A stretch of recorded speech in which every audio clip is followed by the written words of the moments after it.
So Alex is an associate professor of political science at Brown, and his book, From Slavery to the Cooperative Commonwealth, Labor and Republican Theory, Liberty in the 19th Century, has received a lot of acclaim.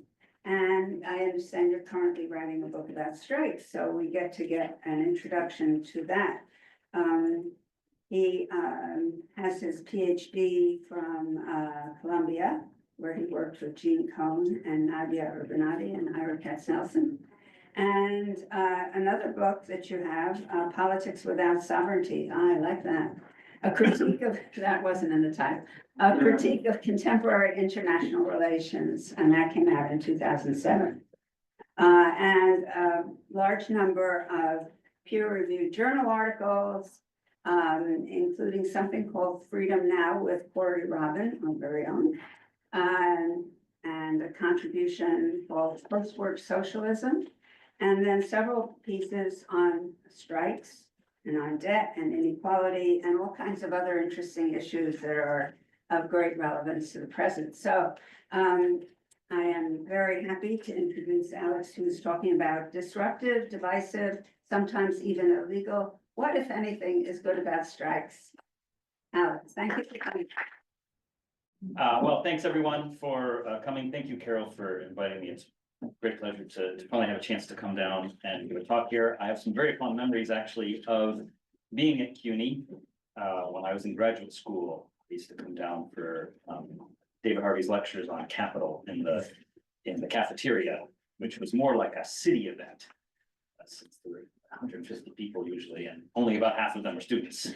A lot of great memories of hanging out in this building. So it's a real pleasure to be here. So as Carol mentioned, I am writing a book about the political theory of strikes. It's nearly completed. And so what I wanted to do today is, I guess, present you with two parts of the book as a kind of single argument. And the two parts are, first, I'm going to tell you what I think strikes are and try to give you a definition of strikes slightly different from our ordinary conventional or common sense understanding of what they are. And then in virtue of what they are, say something about why strikes can draw workers into a particular kind of dilemma. And the dilemma, sort of stated in a sentence, is that workers can end up justifying strikes by appealing to some kind of structural injustice or some kind of fundamental wrong with the organization of production. But then in the process of explaining why a strike has been effective at achieving a fair contract, they can actually end up backhandedly affirming the justice of that basic structure. And I want to say that this is a recurring, persistent dilemma that strikers find themselves in, and that it's important to think through and figure out what the best kind of response is to that problem. So let me start first with how I define strikes. So I would say the sort of common sense understanding we have about strikes is that they are a refusal to work. I think that's a natural way of understanding what strikes are. It's sometimes even written into law. You hear people say that's what a strike is. But actually, I think that is a mistake. It confuses a constitutive feature of strikes with what strikes are. And it makes strikes seem like they are more about refusal than control. And that strikes are better understood, and I apologize for the wordiness of this definition, but I'm going to try and justify the wordiness of it to you. They're better understood as voluntary collective work stoppages in which workers claim the authority to directly interfere with production. I told you it was going to be inelegant. And I'm doing the laborious philosopher's work of making everything interesting seem dull and gray. But I think there's a good reason for wanting to think about strikes this way, as collective voluntary work stoppages in which workers claim the authority to directly interfere with production. And that's because when we think about strikes just as these sort of acts of refusal, we don't grasp what differentiates them from other kinds of activities. So for instance, on the one hand, there are other ways in which workers refuse to do things that don't count as strikes. Individually or collectively, they could quit. That's a refusal, but it's not a strike. And it doesn't really grasp the kind of relationship that workers are trying to establish to work when they strike. And I think that's in part because it doesn't differentiate between the job and work.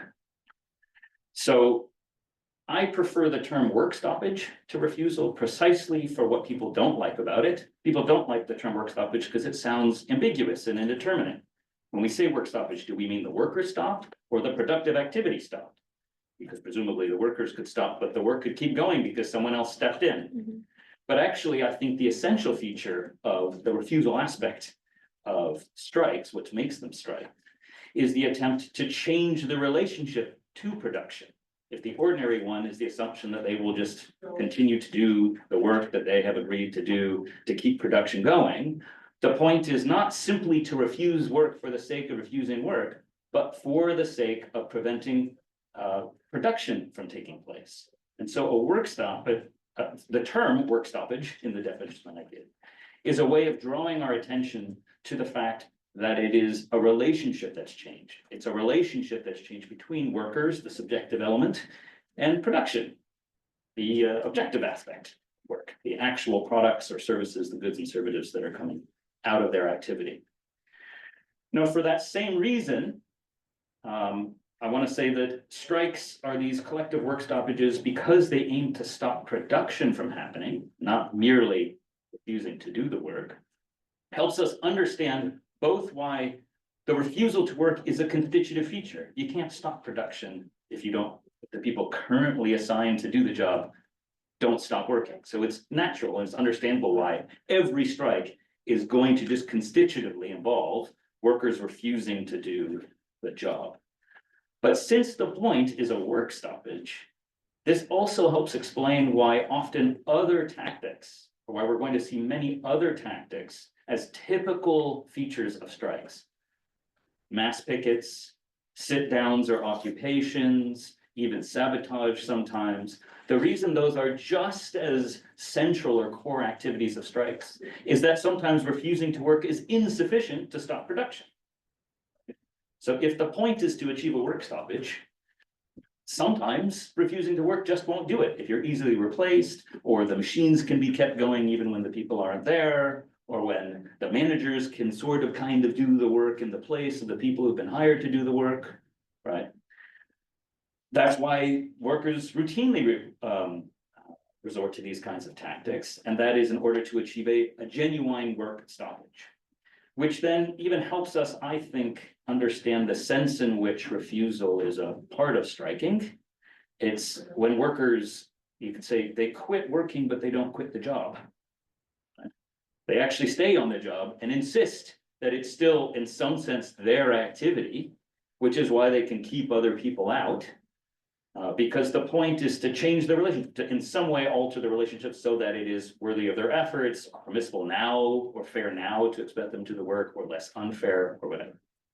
So far, I think I've defended most of the definition, trying to emphasize that in each of these situations, for instance, quitting work instead of quitting the job, the employment of other tactics like sit-downs and mass pickets to prevent others from replacing them. It's about exercising control over production, not about simply refusing to do it.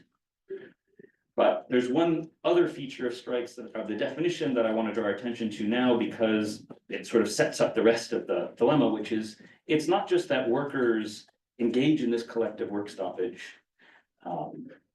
with the intention of interfering with production. It's that they're claiming authority to do so. I think that's a really essential feature. It's not just what part of what workers are doing when they strike, whether they acknowledge it or not, whether they give explicit reasons for not, it just is what they're doing, is that they're claiming the authority to directly interfere with production. And that's just a formal feature of strikes. In some cases, they might be quite self-aware about that fact. In other cases, they might not be. In most cases, it sort of changes over time. That is, I think, a definitional feature of strikes. It doesn't say what particular reasons they give for exercising that authority. That authority might vary across particular strikes, but it is an inescapable feature of all strike activity. And I want to put pressure on it, and the reason I'm emphasizing it is that I think strikes aren't just about the kind of empirical fact that workers try to exercise control. They're trying to change the authority relations around the exercise of power over production and their own activity. And this does, I will say, it does put some pressure on workers to give an account of themselves to each other and the rest of society. Now, this will produce the dilemma I want to get into a moment, but I just want to say one other thing about why I think it's the case that strikers, just by necessity, when they go on strike, are claiming the authority to directly interfere with production. One reason has to do with what it is to strike in any kind of society. So in any society, people depend on work being done for the satisfaction of their needs, and no society can persist without it being a kind of standing normative expectation that people will do what they said they were going to do, which means that strikes, the sudden refusal to do that, are counter-normative. They're just going to be counter-normative, and the counter-normativity of strikes is going to raise the requirement. It's going to intensify the requirement to give an account of why they're doing that. Right, so that's one reason why I think strikes will, in general, put workers in the position of having to give some account of why they're doing it. There's just no social order without it typically being the case that people are going to do the work they say they're going to do. It may be a bad social order, but there isn't one. And so it's always going against the standing normative expectations about people getting up and doing what they say they're going to do. And then in particular, in societies like ours, in capitalist societies, the legal and social expectation is that owners and their managers have control over when and how production is going to take place, which is a further reason why strikes are going to be counter-normative and therefore raise and intensify and make more significant and important workers giving an account of why they have the authority to go against these standing expectations, sometimes in legal rules. So in the title, I promised that I'd give some explanation about why this is divisive and sometimes illegal. Here we have two good reasons, one having to do with work generally and another which has to do with sort of capitalism in particular. But the counter-normativity of strikes does make them divisive and sometimes illegal. And that is part of the reason why it's just intrinsic, it's an essential constitutive feature of strikes, that workers have to give some account of why they have the authority to exercise direct control over production. Okay, first explanation of a very, sorry, turn off my phone, of for that wordy definition, hopefully I've done enough to vindicate it and have injected a small amount of life back into some logic chopping. So now I want to say something about why this feature of strikes puts workers in the face of a particular kind of dilemma. And the dilemma is the following. Typically,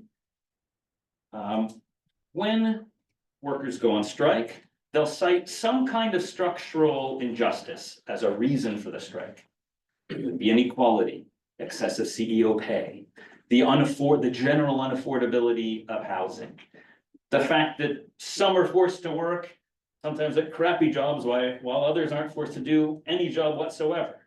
They'll cite some kind of structural complaint as the first component of justification, of an explanation for why they're on strike.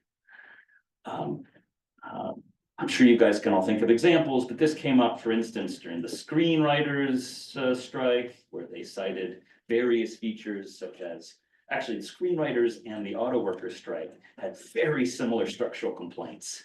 They cited things like levels of CEO pay, the unaffordability of housing, and so on.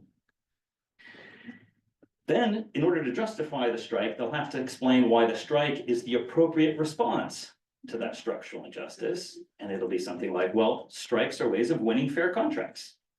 They're effective at redressing the normatively relevant features of what's wrong with the basic structure. The problem is the following. The complaint, the initial injustice, is structural, but the effectiveness of strikes is local. So if the way they want to give an account of their authority to exercise this direct control over production is first by citing some structural injustice, and then saying strikes are an effective response to to this injustice, there is a dilemma about this, what you could call the scope mismatch. Now, I imagine some of you have already said, yes, this is why I like general strikes or something like that. There's no mismatch between scope. Fine. I don't argue with that, at least as a response to this.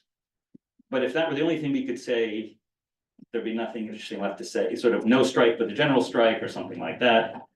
I think not actually that useful response. And anyhow, we would want, it ends up actually not being the kind of response that people want, because it ends up backhandedly suggesting all the other strikes are unjustifiable. So I think it's actually, well, some people think it's a really good response. I actually think it's not a great one. So what else can we say? Well, notice that this ideological dilemma actually can become like a really deep paradox, depending on how workers want to respond to it. So on the one hand, you could say, fine, the strike isn't justified. They could abandon the idea that the justification of strikes is linked to their effectiveness. Right? You could say, well, a strike is an appropriate response to structural injustice in virtue of some other feature of strikes. It's conscientious rejection, conscientious refusal, or an unwillingness, something like that. And I'll get into the details of that kind of an argument in a second.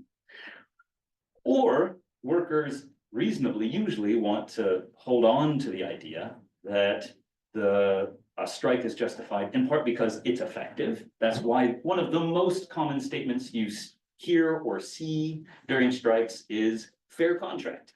I have various strike posters in my closet that I've collected over the years. And easily 3/4 of them have the words fair contract on them somewhere. And it's obvious why that's the case, is part of the justification must be that in some sense strikes are effective. However, if that's the case, and if it's true that strikes are justified because they're effective, then it looks like all of the genuine complaints are local complaints. They're not in fact complaints about the structure of production, or at least if strikes are effective at achieving fair contracts, then it looks like the fair contract extinguishes any remaining complaint workers would have about the structure of production. Now, if that's the case, this kind of paradox for workers could really lead, in fact, to what I call an ideological bind, which is that it looks like if workers take that route and say these strikes are justified because they're effective at achieving fair contracts, and their effectiveness is the core. And where effectiveness refers to the outcomes, the strike outcomes are what justifies the strike. Then it looks like in order to preserve any sense that a valuable feature of strikes is that they're effective exercises of social power, they have to in fact backhandedly affirm that there's nothing wrong with the general structure of production, and that they're actually adding the weight of their activity. They're actually sort of participating in their own subjection, if they nonetheless somehow still want to believe that this basic structure is systematically unjust or exploitative. So that seems like a problem. And I actually think this is a reason why historically there are people on the left who have been suspicious of strikes. The sort of one version of the old allegation that it's sort of trade unionism or that it normalizes capitalism, I think is identifying this kind of a puzzle, which is that even somewhat against their will, workers will end up putting the weight of their own collective authority behind the idea that in the end, the major complaints are merely local. What can one say then to this puzzle? How do we resolve this? Let me offer a few thoughts. I'm going to say one kind of response. Each of the responses that I'm going to give, I have particular examples for it. So there's sort of real world examples, but I've tried to classify them by what I think is the best and most convincing kind of response to this dilemma, and then what are at best partial resolutions. One response is to bite the bullet and say, well, no, the only way we can preserve some genuinely structural complaint about the division of labor is to abandon the thought that the typical strike is in fact effective at achieving any normatively relevant outcome. The point of a strike really is to just refuse to be made use of. So what workers are saying is, no, it's unreasonable to demand that we go to work every day like this under these conditions. Anyone who expects us to continue to do so is wrong. And no one imposes any valid or respectable rights, property rights, contract rights on us, because fundamentally we're dominated and exploited. And that is the point. And it's an adequate justification of strikes just to do that kind of thing. And then maybe all of the other tactics besides refusing to work are just more intense ways of refusing to be made use of. So this bites the bullet in saying what justifies the strike and the authority they have to interfere with production isn't really grounded in any effective exercise of social power. It's not the strike outcomes that in any way justify it. Yeah, in the meantime, you get what you can get, but it's not what you get that really matters here. It's just in the act of sort of collectively refusing and resisting becoming someone else's instrument. I think there's a lot to that argument, but I think it fails for more than one reason. For one, I think given the incredible disruption that strikes actually involve, sometimes harm to all kinds of third parties, incredible disorder, what it asks of workers, it's going to be pretty hard to justify all of that if what you're saying is nothing we have done necessarily improved anything in any normatively relevant way. Because the point is you're abandoning the idea that it's effective, right? What matters are the strike outcomes. So first of all, I think it's sort of difficult to justify some of the standard costs associated with strikes, if that's the approach you're going to take. But secondly, I don't think we should give up on the idea that the effectiveness of strikes really is fundamental to justifying them. That actually they are effective exercises of social power, but we have to give some kind of an account of our way out of the problem while preserving the thought that their effectiveness is really fundamental. And I think there are three kinds of things one can say. The one that I think is the most complete response is what I have given the name the class power response, just to put a category. I'm not trying to lay claim to the particular political territory, as it were, but just to name it, I think the most adequate response to the dilemma is what I call the class power response for the following reason. It's true that if one's complaint is fundamentally about the basic structure of production, then what matters is whether one is in a position or will at some point be in a position to exercise effective social power over that structure. But Rome wasn't built in a day. Doesn't just happen overnight, doesn't happen because you said it. The point is you have to be able to build the power to act at that structural level. And one of the most important outcomes of a strike is the development of organizational power and capacities to act that did not exist until that strike took place. So alongside the contract itself is a new incipient capacity to act that didn't exist before. So we could say one outcome of the strike is power itself. If and when strikes are effective at generating class power, at developing the organizational resources, the institutional forms, the forms of mutual education and solidarity that are necessary to engage in sustained, sometimes risky, large-scale collective action, then what justifies the strike is the effectiveness of strikes at generating and increasing the capacity to act in that way. And that's actually linked to the ability to win fair contracts, because the ability to win contracts that improve the conditions of workers, because the point isn't just having the kind of positive internal experiences associated with collective action, it's seeing that those forms of cooperation are in fact effective at altering social circumstances. So you don't need to claim that what the contract did was in fact made things fair. You just need to have the experience of seeing that in fact that collective action in fact produced and improved one situation to then reflexively apprehend it as a way of exercising social power to change society generally, And that's the link between the specific strike outcome and the outcome we care about in this sense, which is the development of class power or large-scale social power in order to change structures where they are in fact unjust. So that is, I think, a way of resolving this particular kind of dilemma.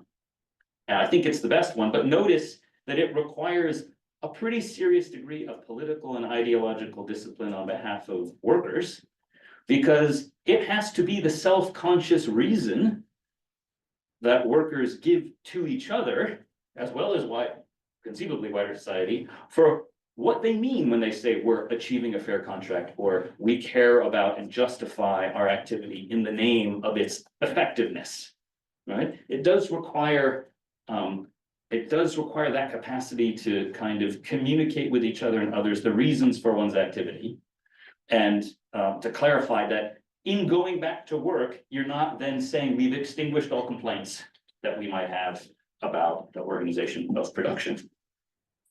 Let me just put two more kinds of arguments out there, and then I'll stop because I know you've all been waiting too long already.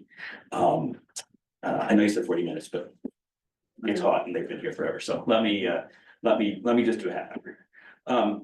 Here are two other things that someone might say that is closer to the ordinary language of strikes and fair contracts that I think are partial explanations, but partial responses to the dilemma, but not as good.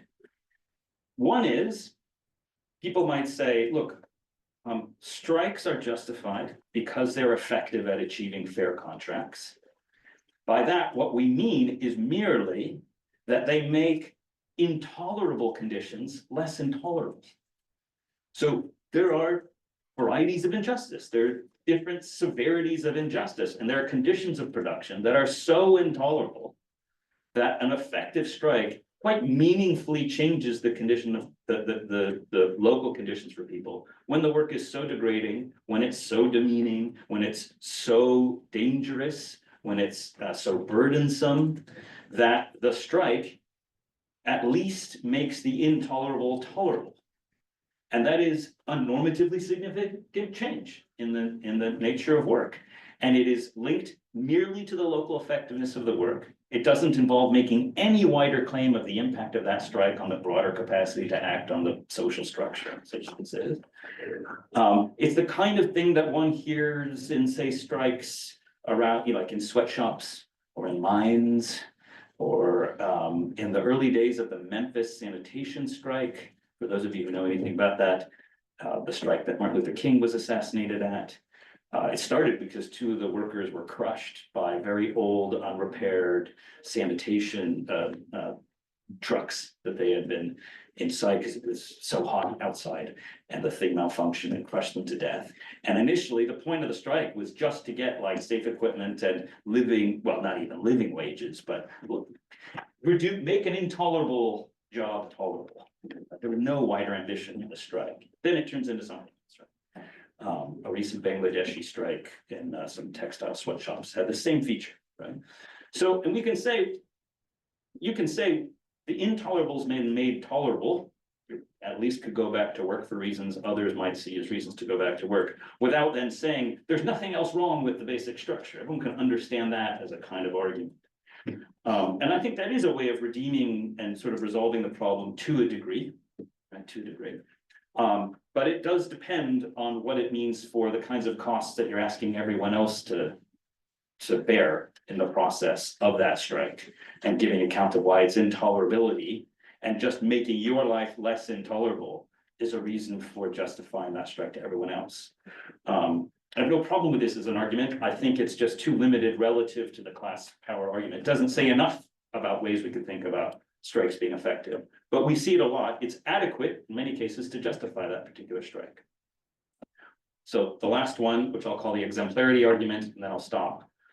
Here's one other thing that one could say about strikes that sometimes might justify them, which is really about the idea that they genuinely achieve fair contracts, and that this is a reason everyone should tolerate them.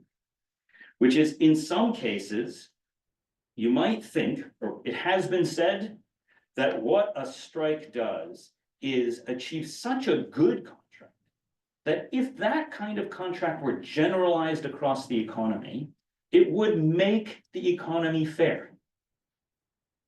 So, for instance, this is how, and I call this the exemplar. I'm taking from Brandon Terry's book, which will be out in the fall.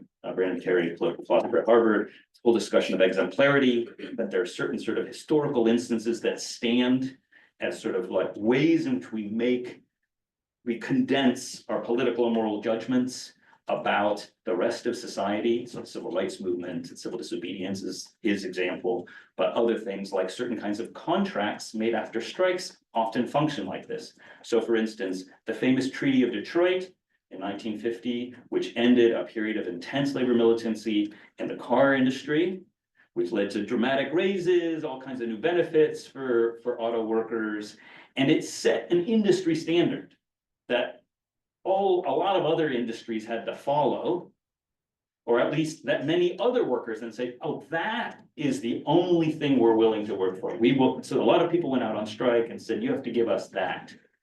And the idea was, I can see a lot of frowns and puzzles, and I agree with the frowns and puzzles, but it is a kind of argument made, right? And it has to be taken somewhat seriously, is that what the particular contract that workers win does is present an image of what a fair structure would be if it met the demands of that fair contract, if it was able to genuinely generalize them. And that's another way of thinking about or mediating between the merely local effectiveness of strikes and the kind of structural complaint that workers might have. The obvious problem with that is if you disagree that those conditions, when generalized, would be adequate, then it's no good. But notice, that's only a kind of dispute you would have if someone's making the argument that is exemplary in the first place. And that doesn't happen that often. And they are moments for having genuine and serious conversations about when a social structure, in fact, has been organized in a fair way.